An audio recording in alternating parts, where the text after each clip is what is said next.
One. Well, good evening, everybody. It's Brendan Baylott here from the Great Lakes Shipwreck Research Group. I'd like to welcome everybody to tonight's episode of Great Lakes Shipwrecks Live. I think it's our 27th episode. We're in our second year. And I'd like to encourage everybody to chime in. If you are joining us, please comment in the text area so we know you're there. Looks like we already have 9 people. People are coming on rapid fire. Excellent. Feel free to say hi. A couple of things I'd like to throw out there for those of you who monitor the channel. I found a really interesting set of stereo views this week. The legendary Lake Superior steamer Algoma, owned by the Canadian Pacific Railroad. I acquired a previously unknown view of her this week that I posted. Excellent view. I dived her back when I was a young man out at Isle Royal, and it was really cool to see that. So check that out if you haven't. Looks like we have more people joining. They're saying hi. Excellent. All right. Well, we're 2 minutes in, and I'm going to do a couple of housekeeping things. But before we get started on housekeeping, I'd like to extend a special welcome to tonight's guest, Carrie Sowden. Carrie, welcome to the show. Thanks, Brendan, for having me. This is exciting. It is. I've wanted to have Carrie on the show, well, since last year, and I don't get enough people from the Eastern Lakes, and especially we don't have enough women on the show. And I've been trying to, and it's not that there aren't plenty of women involved in Great Lakes maritime history and shipwrecks. So I do appreciate that.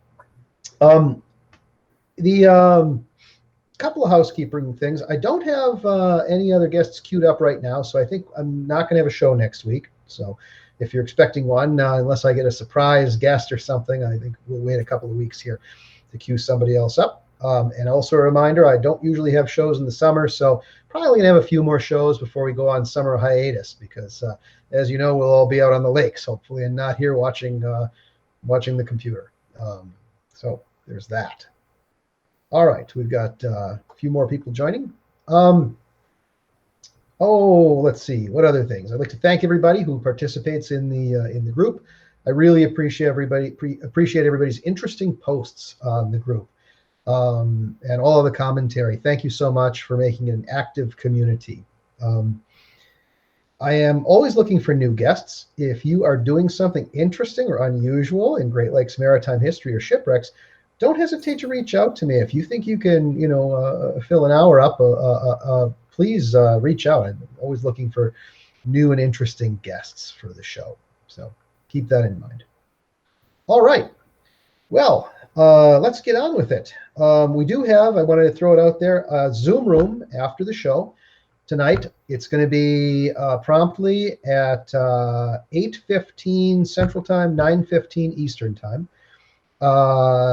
Carrie has got to go, unfortunately, at 10. So, join us for the Zoom room, but get in your socialization quick. I may keep it open after she leaves, but she does have to leave early. So keep that in mind and be respectful because we do have to get up in the morning. All right. Carrie, welcome again. And for those of you who don't know Carrie, I first met her, 15 years ago, I think it was, at the Association for Great Lakes Maritime History. We had a conference down there in Cleveland, and I'll never forget, I got to visit the Great Lakes Historical Society, which is like visiting Mecca, It's they're just these legendary figures, from Great Lakes Maritime History, who I grew up reading in Inland Seas and in all the books, and they were there, and I got to meet them. I got to see their collection, which was astounding. We had dinner on the Mather down there at Cleveland. That was where the keynote address was. So if you aren't a member of the AGLMH, consider joining. And I got to meet Carrie for the first time. And I believe I came back there again and spoke at one of the Great Lakes Historical Society events. And it was just a great time. And so I developed a real big respect for Carrie's work because over the years, she's done an amazing amount of work down in Lake Erie and has been involved in nearly every major shipwreck project on Lake Erie that has been done, in the last 15 years, literally. So Carrie, I start out every show by asking the same question of our guests. How did you get interested in maritime history and shipwrecks? Tell us about how you developed a passion for nautical archaeology. This is one of those questions. I do a lot of public speaking, Brendan, and I get this question a lot, and I will be flat out honest. I did not necessarily know much about this until I was a junior in college. I was going to be a doctor my whole life. I went to Emory University. I was getting a degree in chemistry. I had a really amazing history teacher in high school, which made me then go and get a minor in history.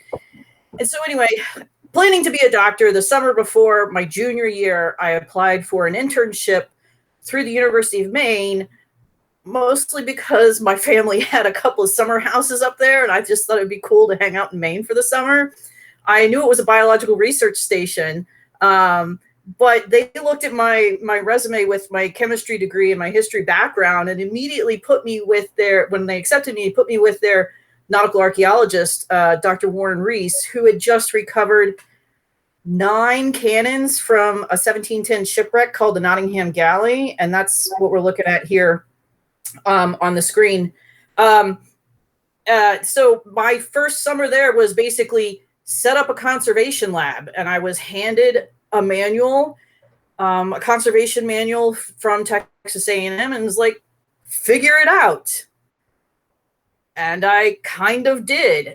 It was I will tell you, it was a daunting experience because they were like, drill a hole in this cannon to put a nail in it. And I was like, I don't think so. Anyway, I enjoyed it so much. I went back the next summer thinking this is the end. I was on a wait list to get into medical school. Well, that didn't end up happening. And like, okay. And I went and found a job in a lab and applied to medical school again. And somewhere in, I don't know, I will say it was before I got my final rejection to medical school, I did say, you know what? Medical school doesn't sound like fun. I did this for 2 summers. I know there's programs out there. I know there's stuff to do. This was amazing. It was because of that first summer internship, I learned how to dive. I was like, you know what? I'm going to go be a nautical archaeologist. My dad then asked me how I was going to support him when he wanted to retire. And I sort of let him know he was going to end up supporting me all my life. But there you go. That's the long and the short of it. Very cool. And we are the better off for it. So you got interested on the East Coast, but you're originally from Ohio, aren't you? I'm from a little everywhere. I grew up in Central Ohio from the time I was a baby until late middle school. And then we moved to Maryland, but Western Maryland. Really all of the interaction I had with water was in the summers when I went to Maine with my family. So I can't really explain. I think the history connection has always been there.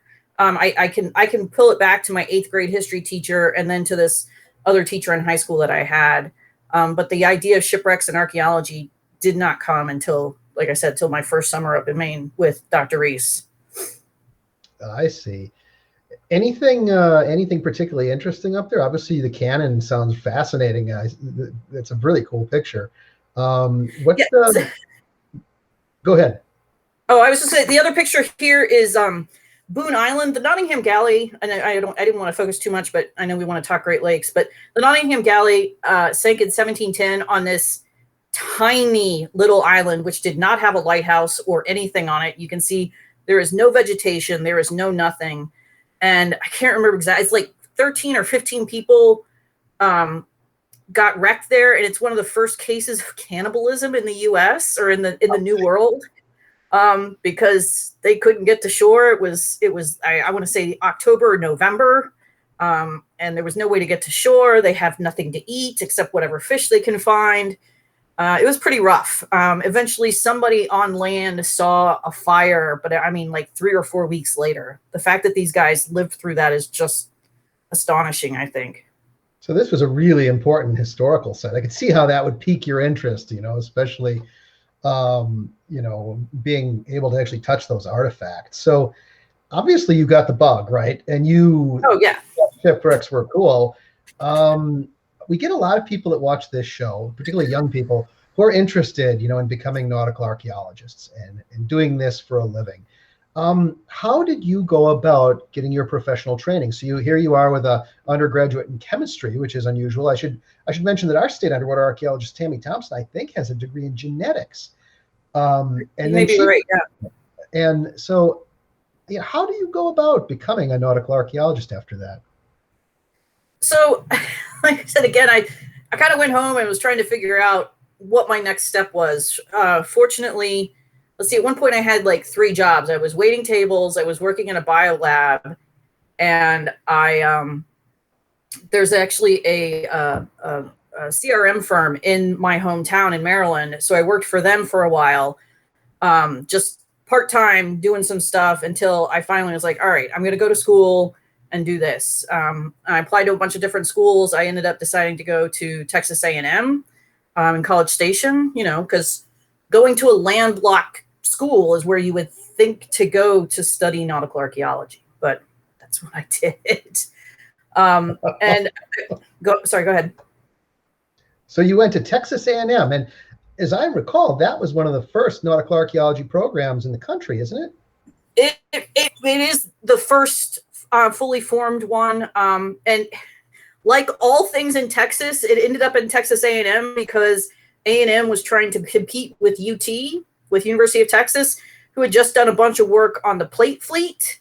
And there was this young nautical archaeologist out of the University of Pennsylvania named George Bass, who was sort of shopping himself and his institute around. And A&M said, well, we want to be able to compete with UT. So they brought him and the Institute of Nautical Archaeology down to Texas A&M in 74, 75, 76, somewhere right in there. And so there were 4 original professors, and it's, I mean, you know what, I'll say it. It's my program. It's the best program in the country, or at least was for a very long time. And I came out of there, so I think so. Take that, all the programs are just. So one of the things that one of the things that was really great about the program, and one of the reasons I chose to go there, was the ability to study a lot and a lot of different things. And so, I mean, when you get a really nice, well-rounded picture of nautical archaeology across time and across the world. So like the first summer I got to go to, hold on, I got to switch back over here. I got to go to Portugal, and I spent 6 weeks in Lisbon, not underwater, but actually recording the timbers from a shipwreck that they had found when they were building a new subway station. And so they had pulled them all up and then brought them back to this big warehouse where they used to make tanks, I believe, and sunk them in the pits where they used to work on the tanks. Anyway, and so we would pull them out and draw them on a 1-to-1 scale. The other thing I did that summer is I went out to the Azores, where basically I did the exact same thing, but underwater. They were building a new pier in Angra de Hiroshima, and came across a ship. And so they did a bunch of really quick measuring and figuring it out how it was in place, took it all apart, and then took all the parts out to the center of the bay. And then, so for 2 or 3 years, my professor had took students there, and we just pulled timbers off this pile. They were all labeled, and then we would document them on a 1-to-1 basis. So it was kind of a fun. I did stuff on land and stuff underwater. So you got to travel all over the world doing this. Well, did you go? The other big place I went, and I will admit I had to beg my way in there, because by the time I was a second year, I was firmly established as a New World conservation person. But I really wanted to take advantage of everything that the program had to offer. So I pleaded and begged my way into going to Turkey, and I spent 6 weeks in Istanbul. And this is one of those projects I think is just really interesting, because you think about underwater archaeology, you think about nautical archaeology, you think about shipwrecks, but it's nautical archaeology is about ships, shipping, the shipping business. And so what we were doing is we were in the Naval Museum in Istanbul, documenting this. It's called a caïque. It's basically the Sultan's barge. It had never wrecked. It had just been preserved since I think about the 15th or 16th century. And it was just one of those, you can kind of see here with my coworkers, how many people it took to row one small man on his little dais that could probably hold, 8 or 10 people if they wanted to. And so that's another one of those, not underwater, but an amazing, insane experience. And then the other half of that summer, I was super fortunate to go to Bodrum, which is on the Aegean Sea, where there's that's not that page. There's a Crusaders castle, which is devoted to underwater archaeology. And I inventoried the tin ingots from the Uluburun shipwreck. And in the grand scheme of things, it's very boring work. It's very important work, but it's very boring work. But I do get to come back and basically say, I sat in the dungeon of a Crusaders castle documenting 10 ingots that were 3,000 years old. Again, bragging, because that's what I like to do. Very cool. So that's amazing. That Sultan's barge there, it's unbelievable. If that's actually been preserved, that's almost as old as the Vasa. Right. And it just, they have use records, and it just sort of got put in a warehouse. And then I'm losing, this was summer 2002. So it was a very long time ago. I don't remember, but at some point, they built this naval museum in the early 1900s and started pulling stuff out of warehouses. And this was still there. It was one of the things that was kind of cool about it is we could actually, when we got up close, we could actually see the paint underneath it, and it actually used to have a different trim around the edge. We could see that there was a different trim under there from a previous time. So Carrie, this stuff is all amazing, traveling the world and getting to meet George Bass. And how do you find your way from that to Vermilion, Ohio, to the Great Lakes Historical Society, and where you eventually became one of the leading archaeologists on the Great Lakes? How did you make that change, and how did you adapt to it? In a very roundabout way, I will say, I threw these photos in too because it was one of the coolest projects I've ever worked on. In the middle of nowhere, Oklahoma. Oklahoma's only steamship, which is in a river that I had to literally dig a hole to dive in. So I spent 2 summers and 2 falls working on that. And then, so at the end of my second summer, I was finishing up school, and you're thinking about a job, and I got to tell you, the jobs for nautical archaeologists are not plenty. And so there happened to be an opening, and they were looking, it looked like they were looking for somebody fresh out of school. They weren't looking for somebody with a ton of experience, because they weren't paying for somebody with a ton of experience. And I got flown up and interviewed in Vermilion, and a couple weeks later, they called and offered me the job, and I took it. And I took it because when you get offered a job doing this, you take it. It's kind of hard to hold out and wait for the perfect one, because usually people get into these kinds of jobs and they keep them forever and ever and ever. So I was super lucky to get this job with what at the time was the Great Lakes Historical Society and the Inland Seas Maritime Museum, which was, like you said, associated in Vermilion. Brenda, did you know we actually started in Cleveland in 1944? May 1944. Yeah, I've got the full one of Inland Seas, and it was made it a point to read all the early ones in particular. Yeah, it's the oldest society on the Great Lakes, and really kind of the grandfather of all the societies. Yeah, and it's like I said, it's been around since 1944. They started off with just a journal, and within that, people were interested, and they started donating stuff to them. And so they were running a couple of exhibits out of the Cleveland Public Museum, not Cleveland Public Library, sorry. And that's where they were holding their meetings. One of the head librarians there was sort of helping to run things. And eventually word got out, and the Wakefield family in Vermilion in 1952 or 3 decided to donate their house, which was an old captain's house. And it's a really interesting house in and of itself because it's poured concrete, which that's a whole nother architectural side of things. And so there was quite a while where the organization had a museum in Vermilion, but the society was still run out of Cleveland. Eventually it moves out. They eventually, and I mentioned this the other night to you, but I did not know this. They eventually actually owned the USS Cod for about 5 or 8 years.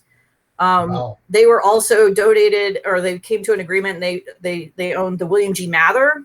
They had long-term plans to run something in Vermilion and something in downtown Cleveland. But this is what 80s, 90s at this point. It's they were still pretty volunteer run.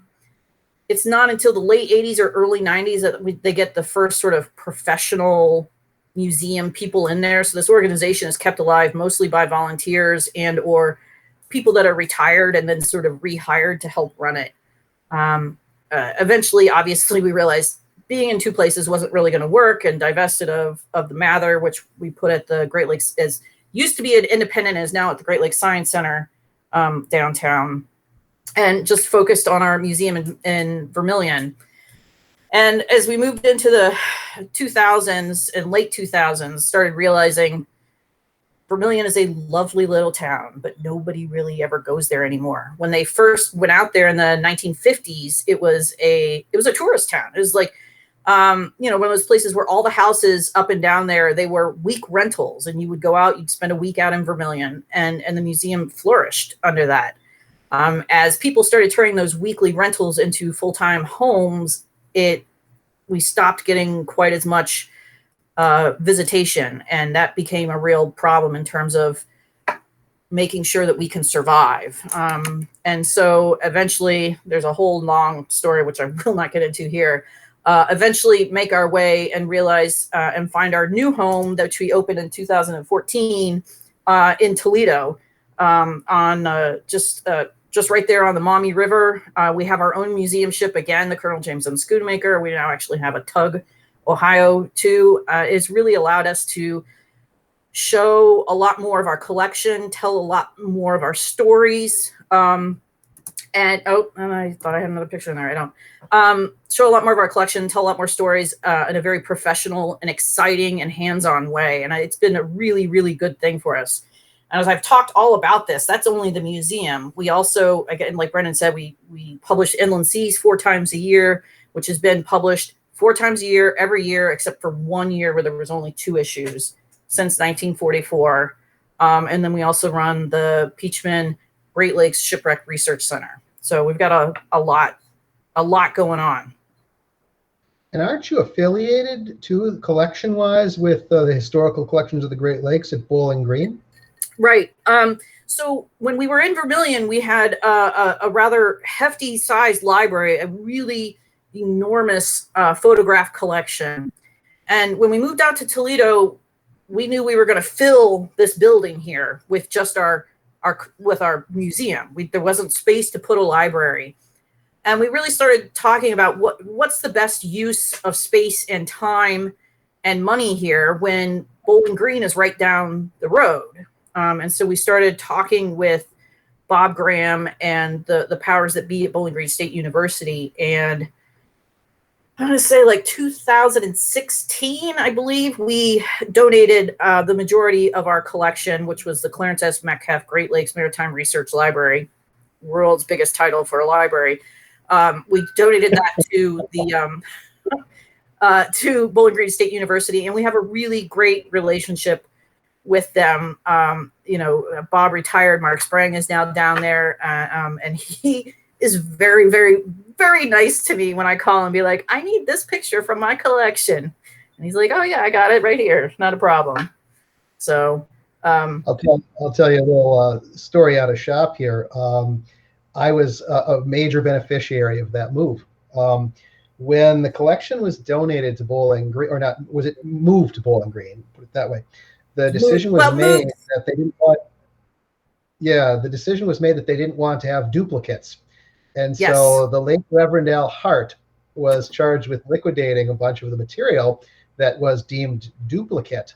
and a goodly chunk of it went to the Balon collection. Let's just put it that way. Yeah, no, I remember you being in Vermilion at one point, and there were a couple of marine reviews that we had, and you were like, oh my gosh. And I can only imagine that you ended up with those along with some of the other things.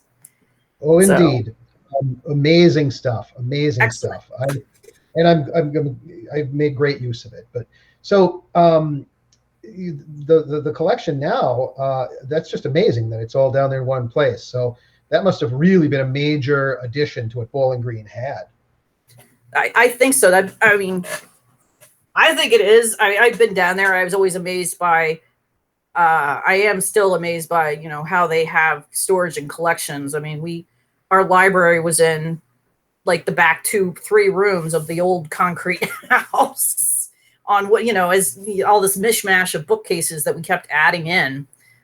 So I think it's probably better all the way around. We didn't need to compete with them. All we can do is add to each other, and I think it's been a good thing. Very cool. Well, let's change channels a little bit. Okay. So, since you've come there to Lake Erie, you mentioned the Peachman Shipwreck Research Center. I know you've been involved in a lot of underwater archaeology work on Lake Erie. One of the groups that I, have really admired for many years is MAST, the Marine Archaeological Survey Team.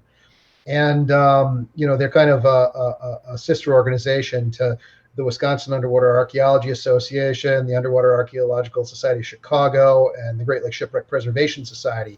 We all kind of do the same things in different parts of the lakes. Can you tell us a little bit about MAST and your work with them? Sure. So MAST was founded probably 4 or 5 years before I got up here. I want to say like 1998, 1999, right in there. They had been a very loose group of people that were interested in stuff and had done some training, and did some work out at Kelly's Island on 3 different shipwrecks, and produced some really in-depth reports and stuff. I came up, and part of my job description was to liaise with them and help coordinate with them, because it is just a group of, not just, please don't, it is a group of volunteers who all have full-time, daytime jobs and everything else.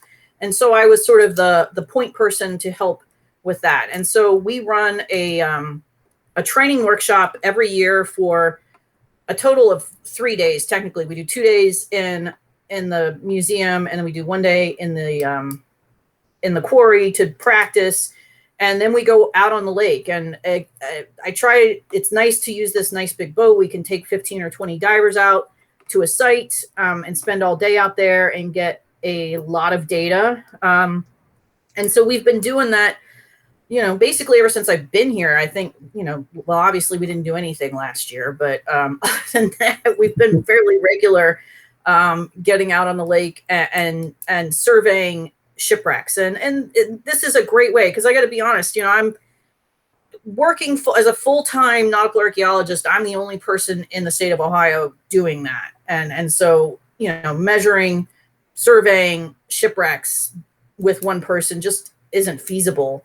And you need a huge group of volunteers to assist with that, because otherwise, I'd be out there for 8 years measuring one 50-foot shipwreck, and whereas I can do, a 200-foot shipwreck in 2 years with, a huge crew of volunteer divers. And, the work that they do is fantastic. It's public archaeology, I think, at its best. It's, the nicest thing I ever had anybody tell me about the program was that I really, really love it because it gives meaning and purpose to my diving. So, it's their way of saying I enjoy shipwrecks, but now I have actually something to do. It gives them an ownership stake in our submerged cultural heritage, and shows them that, I try very hard to talk to them about how, a shipwreck in 300 feet of water with standing masts is really, really cool. But, something that's busted wide open in 15 feet of water is really, really, really, really cool in its own way. Because you don't have to, have that much gear and kit to get to it. You can spend some time. Yeah, that part too. So, I will say I am Carrie, not. Oh, yeah, go ahead. go ahead. No, go ahead. You will say. I was just going to say I am not a tech diver. And so that's one of the things I like about working in Lake Erie, and especially in Ohio waters of Lake Erie. I don't need to be a tech diver anywhere in my state waters. So it works out well for me. Yeah. So what I was going to ask too, one of the things that I guess we haven't talked about is Ohio. Most of the states that we work with have an underwater archaeology program, although not all. What does Ohio have any sort of formal thing for shipwrecks, or is that all like under a state historic preservation office? And do you have any involvement with any state type preservation? It's the shipwrecks are under two things: the State Historic Preservation Office, and then the protection of those shipwrecks is really under our ODNR Coastal Management Division.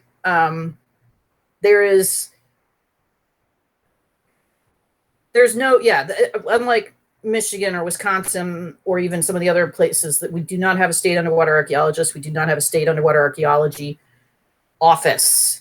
There are a couple people within SHPO that are very involved with MAST, and therefore shipwrecks get a little more play than I think that they used to when they didn't have as much involvement.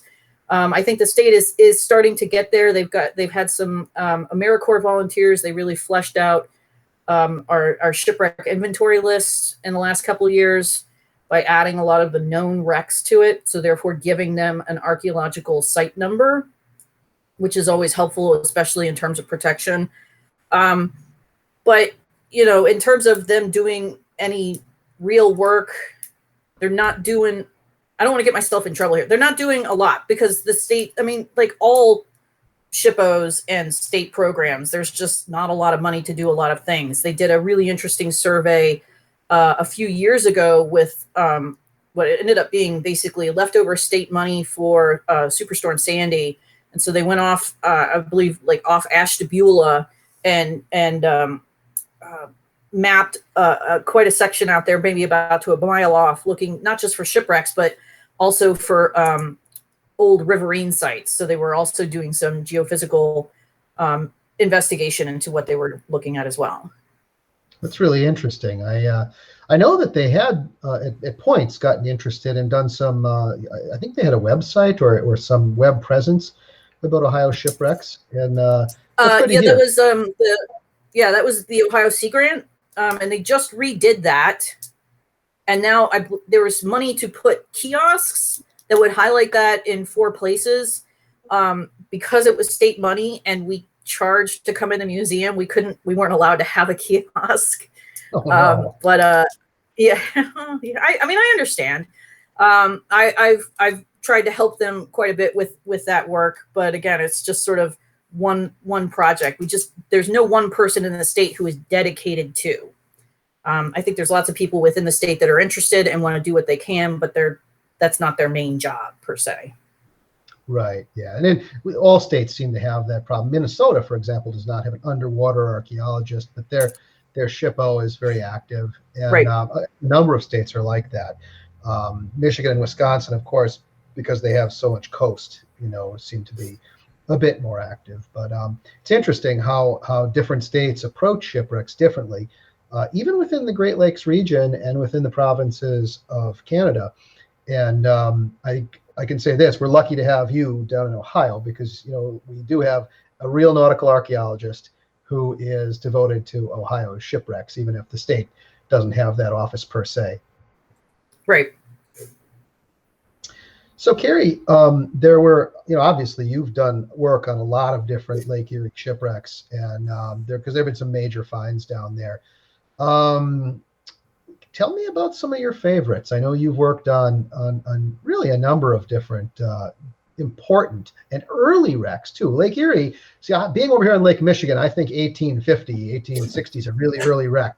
But over on Lake Erie, you got some really, really old wrecks. Tell us about some of them. I gotta tell you, Brendan, 1850, 1860 is still pretty early for us too. I don't have anything. I did do some work a few years ago on a find working with the group CLUE, the Cleveland Underwater Explorers. They worked with the National Museum of the Great Lakes, and we went out to identify what we think is the Lake Serpent. And if we did, it sank in 1829, which would make it the oldest discovered shipwreck in Lake Erie. So, but it's, yeah, we don't have a lot pre-1850, but we have some. So, yeah, I mean, it's still pretty cool to have something that old hang around. So one of those early wrecks that I know you were involved with is the Anthony Wayne. Yep. Yeah, that was an exciting project because as far here, I'm gonna go back over here. She said it's casual. The Anthony Wayne was an early steamboat that, as we're talking about this, sank in 1850 off of Vermilion and was discovered in 2006 or 7. It was fairly well covered up.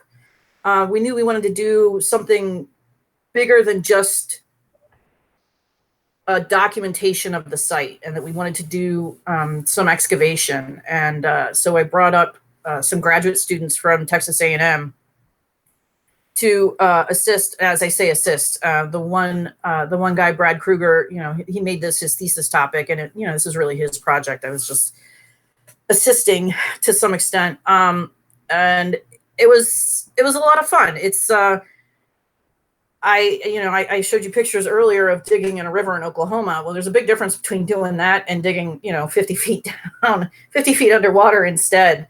And then also realizing that there's a lot of breakage in there. And when you, I think a lot of people know this, underwater archaeology is time sensitive in terms of when you can go out, B, what the weather is, but also you have limited amount of time on the site. It's not like a land site that you could, theoretically work 24/7 on. You can only be out there when it's good. And then especially once you start digging, it creates a lot of problems. So our final site map that you can see here, looks like maybe we didn't do a lot, but I can tell you after 6 weeks, we did of digging, we actually have quite a bit. The problem is you go out and you dig, and you come back the next day and you have to redo at least a quarter of what you had done the day before because it's all sloughed in.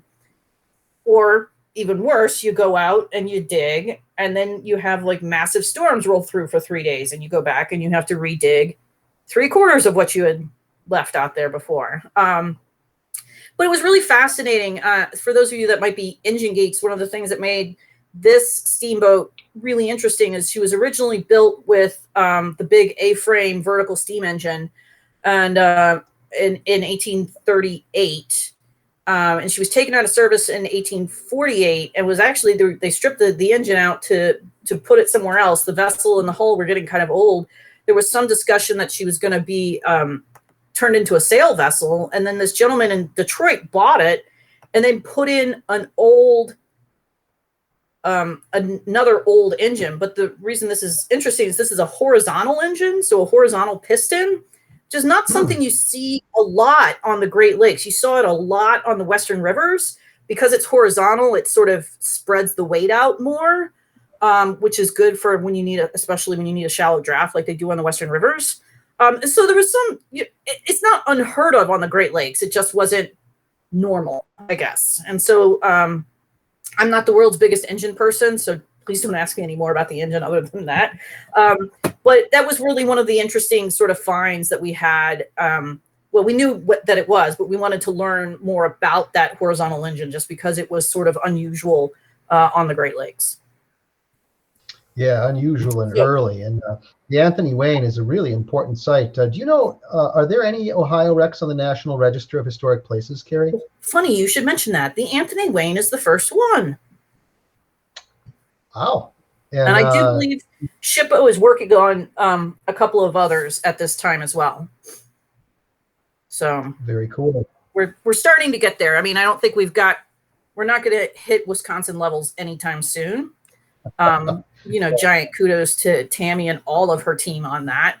But we're going to slowly, I think, start getting more of our wrecks recognized as National Register places. That's sort of a long-term goal.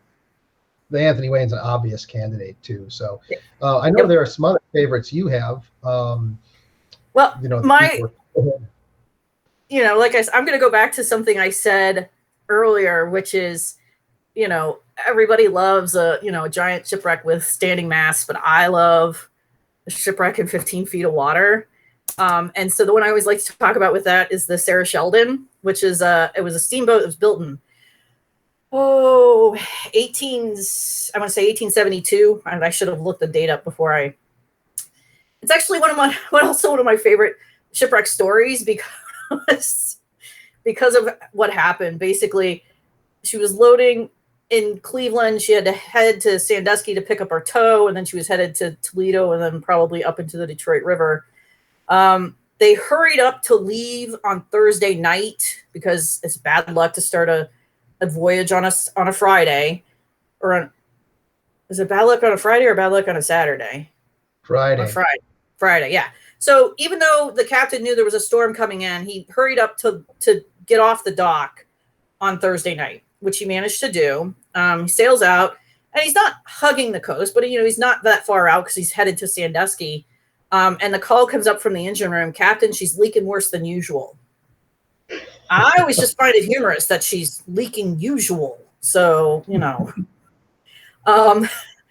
anyway, they keep moving on. He at this point decides he's going to try and get into Lorraine to see if he can't do some more patching, and it doesn't end up happening. He turns the vessel straight in towards the shore, right off what's now Sheffield Lake.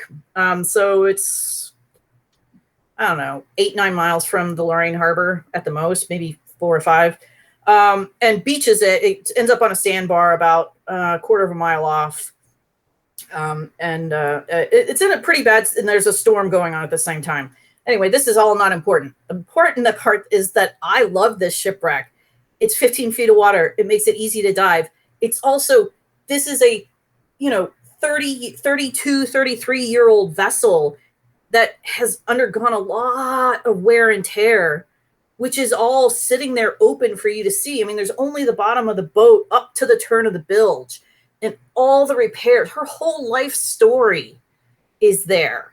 And that to me is can be really exciting about shipwrecks like this. I mean, it's cool to see one complete, but man, to me, the stories that this thing can tell, the repairs, the extra sister keelsons that have been added on to help, keep it stable, those kinds of things, that just, I'm a total boat nerd in that way. Like, that's sort of what gets me. Just to kind of highlight the point, people ask me what's the coolest thing I ever found underwater, and it's the fact that the Anthony Wayne, the upper buckets were through bolted and the lower buckets were U-bolted. Why that's interesting, I have no idea, but that's probably the coolest thing I've ever discovered underwater. That they didn't. I'm sure there are people watching. I'm sure there are people watching that share your enthusiasm. Okay, because trying to explain that to a lovely church group why that's interesting is very difficult sometimes. So you've got a home crowd here tonight. That's good.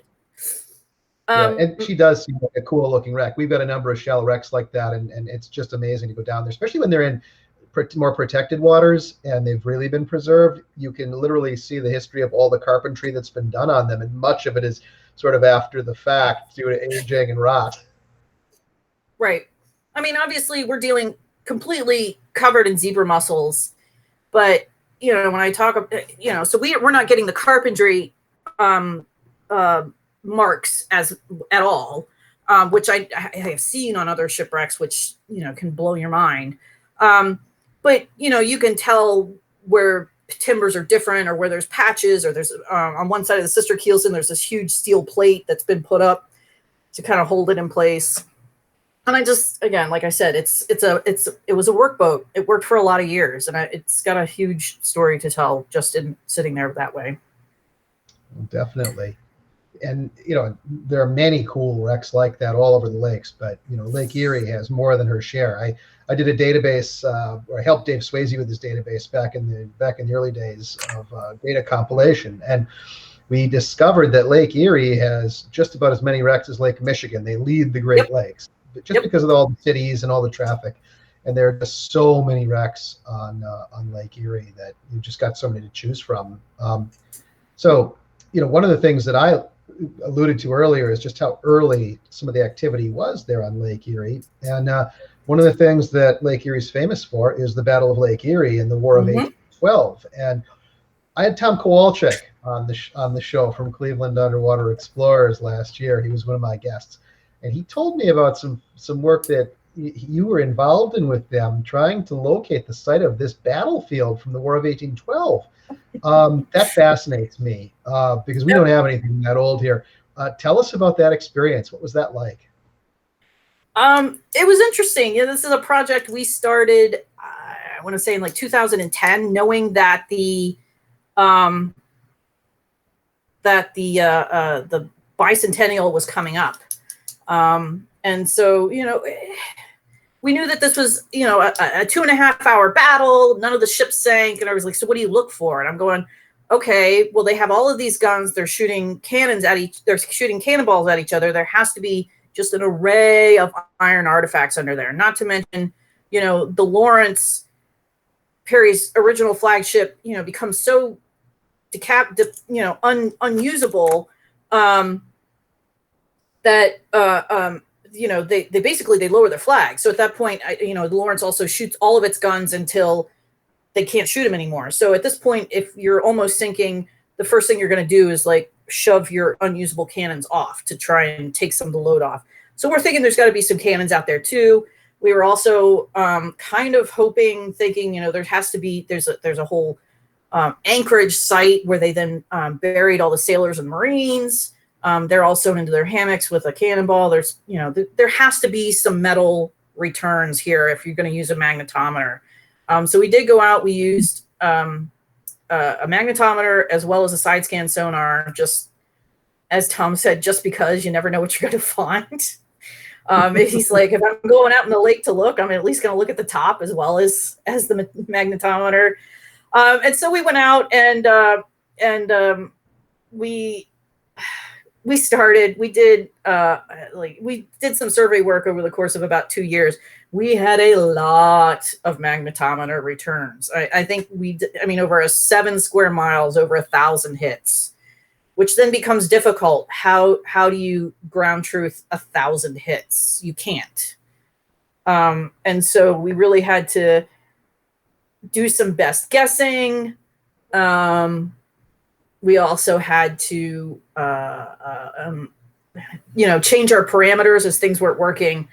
So we went down, we found some interesting things. One of the things I think I found most interesting is that we went down, we basically recovered or reacquired the site, and a diver went down with a handheld metal detector and then hand fanned when they hit something. One of the things I found most interesting was that some of the freshwater clams were giving metallic returns. I ended up talking to a biologist. Yes, I ended up talking to a biologist who said, they're,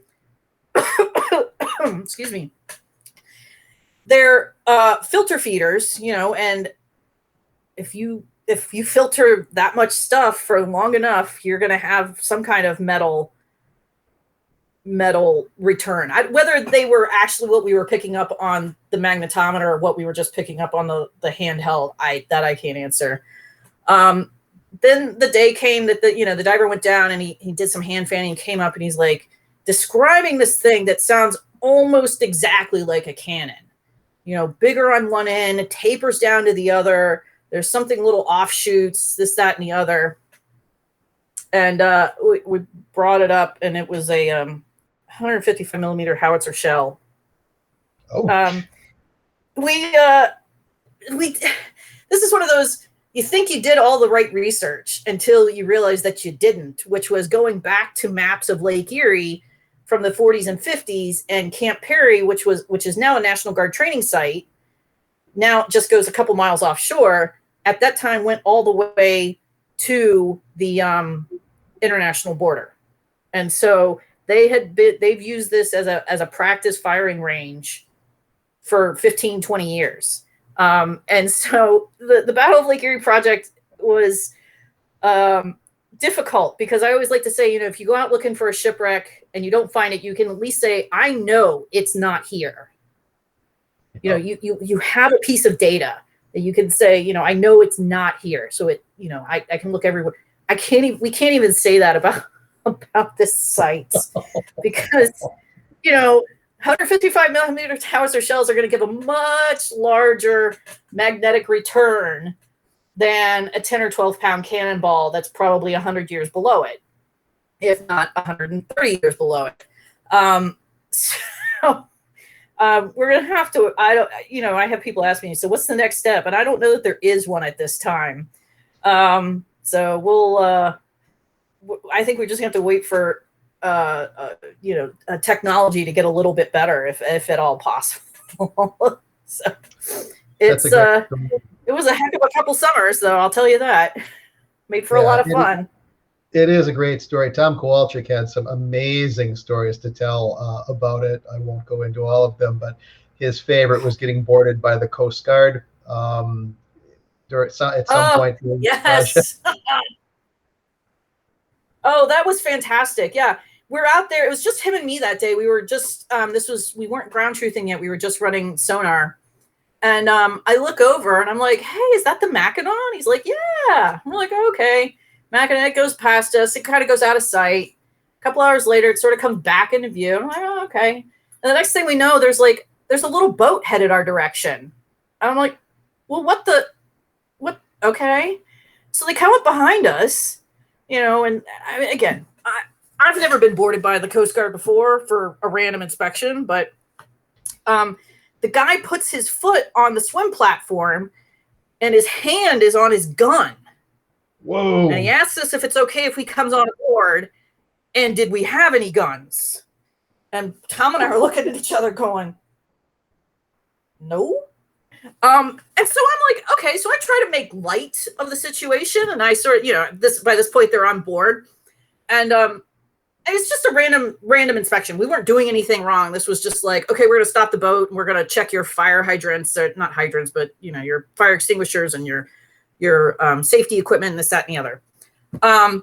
And so I look at him and I was like, I didn't know that boat came down this far. And he just looks at me super seriously. He's like, we cover all the lakes. I was like, okay, I was just trying to make a bad joke. Yes, but still, And then eventually he's got to go down into the cabin and he looks at the other young guy who's doing the paperwork. And he's like, cover me.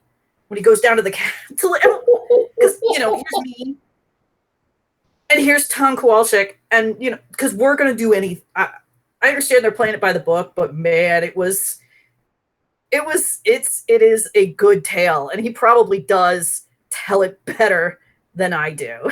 But well, I think the way Tom tells it is the guy, the Coast Guard's been referred to you as his lady friend, and he said, no, we're just friends. Oh, I know what it was. The boat is in his wife's name, and he said something about that. So then he turned to me, thinking I was the wife. Yes. And I'm like, nope.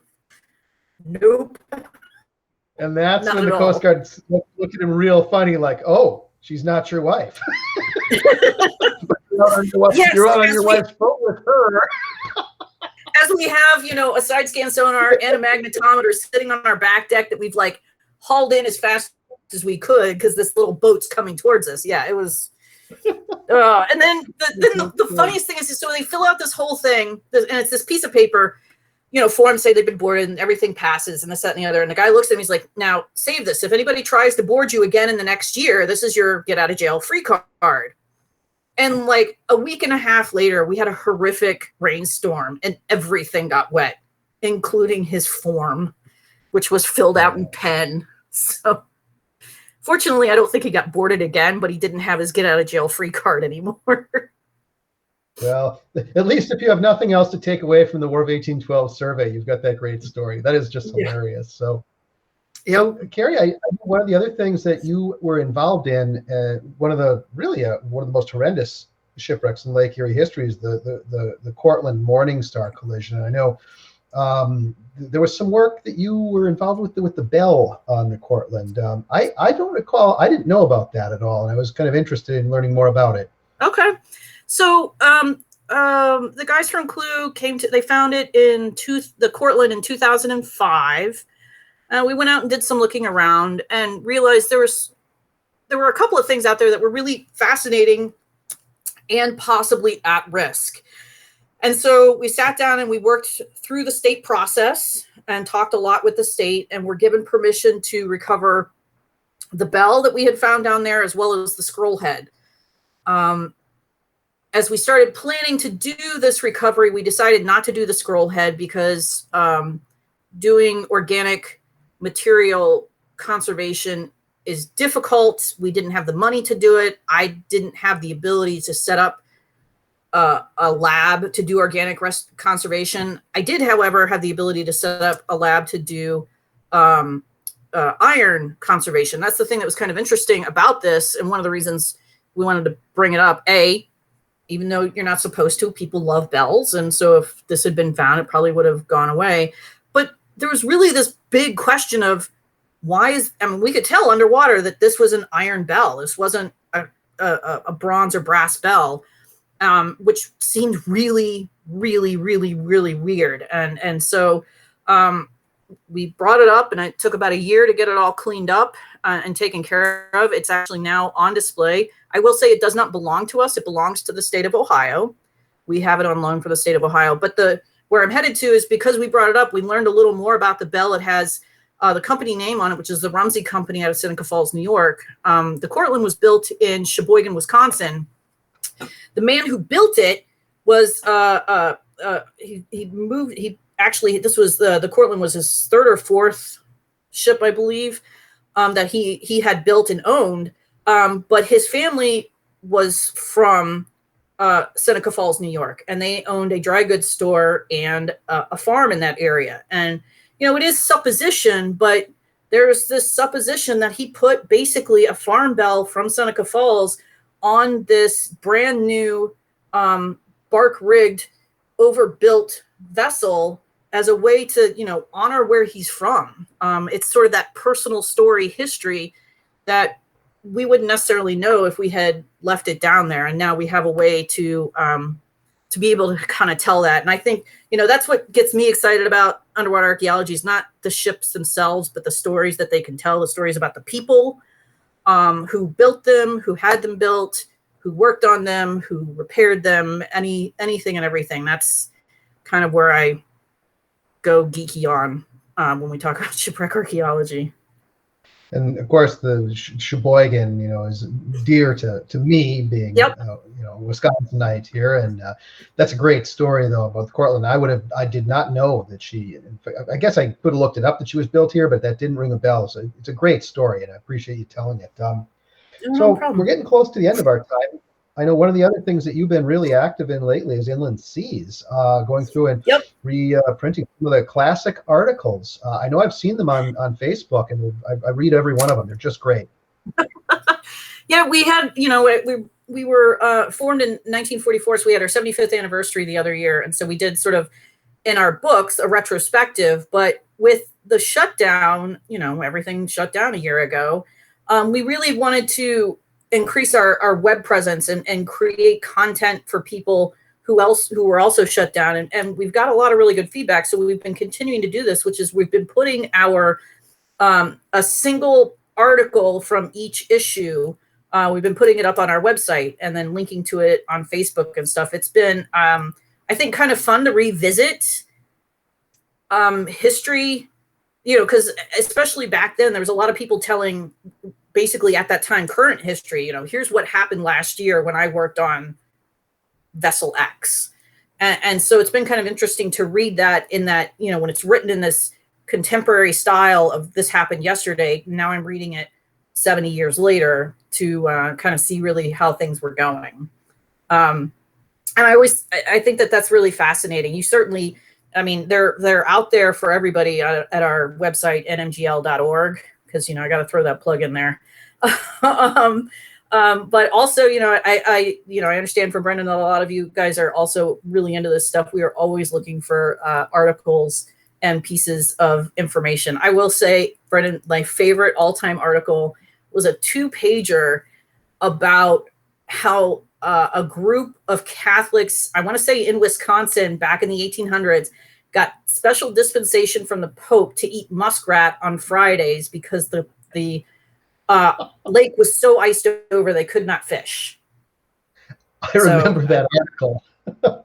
I don't know. I can't explain why, but I just thought that was like one of those little, just tiny little ridiculous things that you don't think about, but that are there as part of Great Lakes history.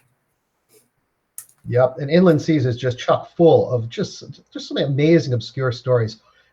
If you have a chance, if you don't subscribe, if you're not a member of the Great Lakes Historical Society, I strongly encourage you, anybody who's listening, to join it. It's a great periodical. I've published in it many times. I think my first article was back in the mid-90s, and I regularly submit work to them. So I would encourage others to do so as well. So, Carrie, we're going to have a Zoom room, and if people have additional questions for Carrie, feel free to ask them there. I do have one quick question that was asked. Somebody asked if I could ask about the Boyd Rex program. Is that something that you know about? That's what that's one of the reasons that MAST is an independent organization. We actually have 11 shipwrecks in Ohio waters that have mooring buoys on them. And the thing that I think is great about our program, and again, this has to do with the fact that we're so shallow, none of these buoys are actually tied off to the wrecks. We have dropped 2-ton or 3-ton concrete blocks off the side of each wreck, and so they're buoyed right off to those concrete blocks. So there's literally zero interaction between the boat and the shipwrecks themselves. Not the Cortland, but the ship it ran into, the Morningstar, is one of the buoyed wrecks. I could probably come up with all 11 if I thought about it fairly quickly, but I can do that in the Zoom room if everybody's interested. But I think it's a really good program, and again, it's totally funded and run by volunteers, which I think is amazing. That really is, especially given the amount of work it takes to do something like that. So, well, We're just about out of time. I've got a couple of just quick housekeeping things. We have every issue or every edition that we do of this show gets uploaded to YouTube, and we're a private group, so you can't share these the actual Facebook Live session outside of this group, but you can share the YouTube copy of the video. So if folks want to share this show on their own YouTube pages or groups, feel free. I will post the YouTube video tonight. This is, of course, one of my favorite organizations, Great Lakes Historical Society and the National Museum of the Great Lakes. I'll be heading down that way this coming fall because the AGLMH Fall Conference is in Erie, and I'll be driving right through it. I'm going to make it a point to stop in. So, Carrie, yeah, you should. Thank you so much for coming on the show. And it's been a wonderful evening with us. Excellent. Thanks for having me. This has been a lot of fun. Definitely. And for those of you who want to spend a little bit more time chatting and getting your shipwreck geek on, there will be a Zoom room in about 10 minutes. Watch the group page on Facebook. I will be posting it momentarily. If you don't see it, refresh your browser and it will come on, and click the link and join us in the Zoom room. So, Carrie, thanks again. And thank you again, everybody who joined us. If you want to join us, look forward to the Zoom room. Good night, everybody. Good night. Thanks.